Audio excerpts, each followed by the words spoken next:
के बच्चों को प्रभावित कर रहा है। इस वायरस का नाम है ह्यूमन मेटान्यूमो वायरस यानी HMPV। इसके ज्यादातर मामले उत्तरी चीन में सामने आए हैं। BBC मॉनिटरिंग ने एक मीडिया रिपोर्ट के हवाले से जानकारी दी है कि इस वायरस से संक्रमित शख्स में सर्दी जुकाम और कोविड-19 जैसे लक्षण नजर आते हैं और ये तेजी से फैल रहा है। चीन के पड़ोसी देश इस पर नजर बनाए हुए हैं। भारत में भी इसे लेकर चर्चा होने लगी है। भारत के परिवार कल्याण मंत्रालय ने DGHS की अध्यक्षता में शनिवार को इस सिलसिले में बैठक भी बुलाई। चीन में इस वायरस के फैलने की बात करें तो चीन के सरकारी मीडिया ग्लोबल टाइम्स के मुताबिक उत्तरी चीन के इलाकों के अलावा बीजिंग, दक्षिण पश्चिमी शहर चोंगकिंग, दक्षिणी चीन के गुआंगडोंग प्रांत में HMPV के मामले सामने आए हैं। 27 दिसंबर 2024 को न्यूज एजेंसी रॉयटर्स में छपी एक रिपोर्ट के मुताबिक चीन की स्वास्थ्य एजेंसी ने कहा कि सर्दियों में सांस की बीमारी के बढ़ते मामलों को देखते हुए वो पायलट सर्विलांस सिस्टम शुरू कर रहे हैं। इस सिस्टम के जरिए अज्ञात वजहों से होने वाले निमोनिया के मामलों की निगरानी की जाएगी। चीन में फैलते इस वायरस से भारत को कितना परेशान होने की जरूरत है, इस पर डॉक्टर अतुल गोयल ने ये कहा। ऐसा कुछ खबरें चल रही हैं मीडिया में जिसमें ये कहा गया है कि चाइना में मेटान्यूमो वायरस का एक आउटब्रेक है और सीरियस है।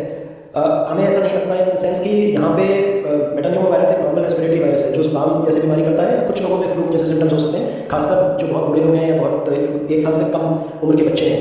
लेकिन ऐसी कोई सीरियस बीमारी नहीं है जिससे चिंता करने की जरूरत है। इन दिनों सर्दी के दिनों में रेस्पिरेटरी वायरस इन्फेक्शन होते हैं और हमारे हॉस्पिटल्स और इंस्टीट्यूशन इनको हैंडल करने के लिए तैयार है। अमेरिकी सरकार की centre for disease control and prevention के मुताबिक इंसानों में ये वायरस पहली बार साल 2001 में मिला। ये वायरस सभी उम्र के लोगों को संक्रमित कर सकता है।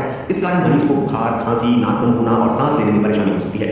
अगर संक्रमण बढ़ता है तो ये वायरस ब्रोंकाइटिस या निमोनिया तक के लिए जिम्मेदार हो सकता है। इस वायरस का इंक्यूबेशन पीरियड अमूमन 3 से 6 दिन का होता है, लेकिन बीमारी का वक्त कम या ज्यादा भी हो सकता है। ये इस बात पर निर्भर करता है कि संक्रमण कितना गंभीर है।